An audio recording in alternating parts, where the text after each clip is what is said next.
Halo semua, perkenalkan nama saya Ruth Caroline Suot dengan NIM 1733091 dari Program Studi S1 Farmasi Institut Sains dan Teknologi Nasional Jakarta. Di sini saya membuat video edukasi dengan judul Kenali dan Waspadai Tuberkulosis.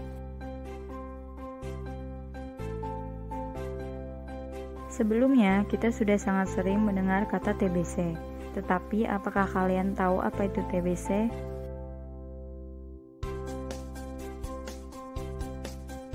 TBC atau tuberkulosis adalah penyakit menular yang disebabkan oleh infeksi bakteri bernama Mycobacterium tuberculosis yang masuk ke dalam tubuh melalui pernafasan. Bakteri ini menyerang organ tubuh manusia, terutama paru-paru. Menurut WHO, TBC adalah salah satu dari 10 penyebab kematian tertinggi di dunia. Lebih dari 95% kasus tuberkulosis terjadi di negara berkembang. Orang-orang yang memiliki sistem imun yang buruk serta kekurangan nutrisi lebih rentan terserang infeksi Mycobacterium tuberculosis.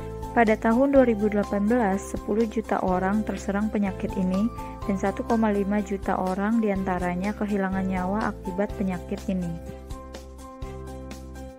Di saat yang bersamaan, Indonesia juga menghadapi wabah coronavirus atau COVID-19 dan harus lebih diwaspadai oleh pasien TBC. Kedua penyakit ini adalah pandemi pernapasan yang menular melalui droplet atau percikan dan menyerang rentang usia yang luas seperti diantaranya orang lanjut usia dan orang-orang yang memiliki kondisi kesehatan khusus seperti mereka yang memiliki gangguan kronis pada paru-paru bahkan pada anak-anak.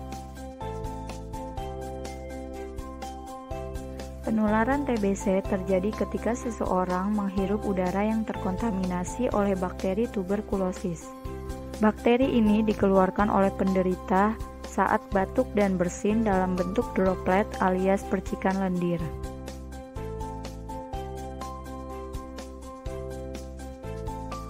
Berikut adalah gejala TBC. Gejala TBC diantaranya adalah batuk berlangsung 3 minggu atau lebih, batuk disertai dengan darah, sesak pada pernapasan, nyeri pada dada, demam atau menggigil, penurunan berat badan, hilang nafsu makan, kelelahan, dan berkeringat di malam hari. Beberapa gejala TBC juga dialami oleh pasien COVID-19.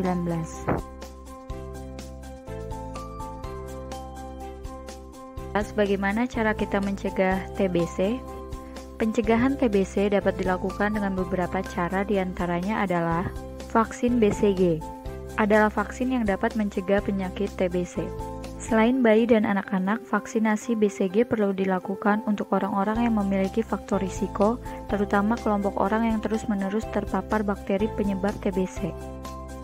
Selanjutnya adalah selalu mencuci tangan untuk menjaga kebersihan, menutup mulut saat batuk dan bersin, serta menggunakan masker. Tidak meludah atau membuang dahak sembarangan. Pastikan rumah memiliki sirkulasi udara yang baik, misalnya dengan sering membuka pintu atau jendela agar udara segar serta sinar matahari dapat masuk. Kurangi interaksi dengan pasien atau penderita TBC. Dan miliki gaya hidup yang sehat dengan tidak merokok, tidak mengonsumsi alkohol berlebihan, dan tidak menggunakan obat terlarang. Namun, bagi orang yang sudah menderita TBC, bagaimanakah pengobatannya? Pengobatan TBC biasanya dilakukan dengan menjalani pengobatan yang tepat dan sesuai aturan selama berbulan-bulan. Hal ini dilakukan untuk mencegah terjadinya resistensi antibiotik yang dikonsumsi oleh pasien. Biasanya penderita diharuskan mengonsumsi obat TBC selama 6-12 bulan. Pengobatan TBC yang tepat dilakukan melalui kombinasi beberapa jenis anti-tuberkulosis, yaitu obat antibiotik yang khusus digunakan untuk menghentikan infeksi bakteri TBC. Pengobatan ini terdiri atas 2 tahap, yaitu tahap intensif dan tahap lanjutan. Jika tidak ditangani segera, TBC dapat berakibat fatal. Bakteri Mycobacterium tuberculosis dapat menginfeksi bagian organ tubuh lainnya seperti ginjal, tulang, sendi, kelenjar getah bening, atau selaput otak, dan kondisi ini dinamakan dengan TB ekstraparu.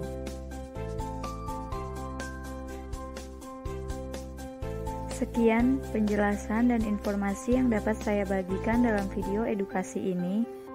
Kurang atau lebihnya saya mohon maaf yang sebesar-besarnya. Atas perhatiannya saya ucapkan terima kasih.